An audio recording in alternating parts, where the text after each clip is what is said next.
নমস্কার, শুভ সন্ধ্যা। আমি সুদেশনা, আর আপনারা থাকছেন দ্য রিয়েল বংয়ের সঙ্গে। আজকে আপনাদেরকে আমি দেখাবো জগন্নাথদেবের 56 ভোগের একটি, সেটি হলো কণিকা ভোগ। তবে আগে কণিকা ভোগ সম্বন্ধে একটু তথ্য আমরা জেনে নিই।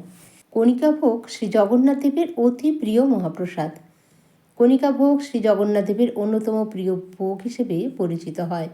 উৎকৃষ্ট আতপ চাল, ঘি, গুড়, চিনি, কিশমিশ, কাজু, দারুচিনি, তেজপাতা, এলাচ প্রভৃতি মশলার সমন্বয়ে এটি প্রস্তুত করা হয়।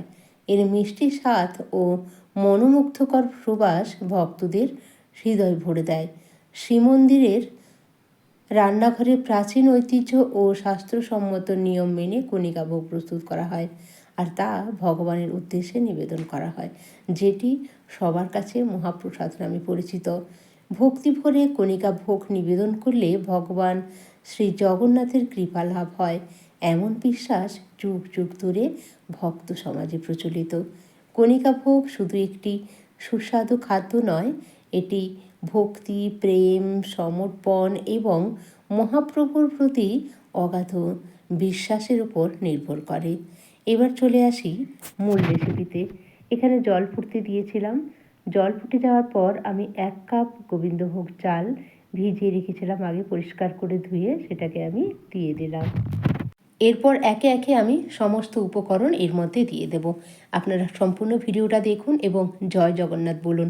আজকের এই রেসিপি জগন্নাথ দেবের উদ্দেশ্যে, তাই আমার পুরনো বন্ধুদেরকে অসংখ্য ধন্যবাদ আমার পাশে থাকার জন্য এবং আমাকে সাপোর্ট করার জন্য।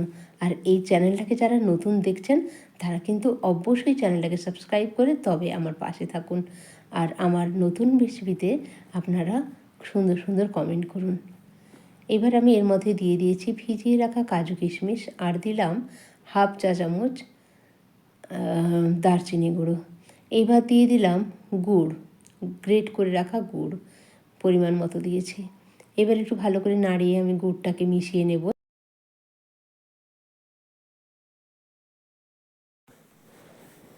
এবার আমি কিন্তু এটাকে সুন্দর করে নেড়ে ঢাকনা চাপা দিয়ে দেব।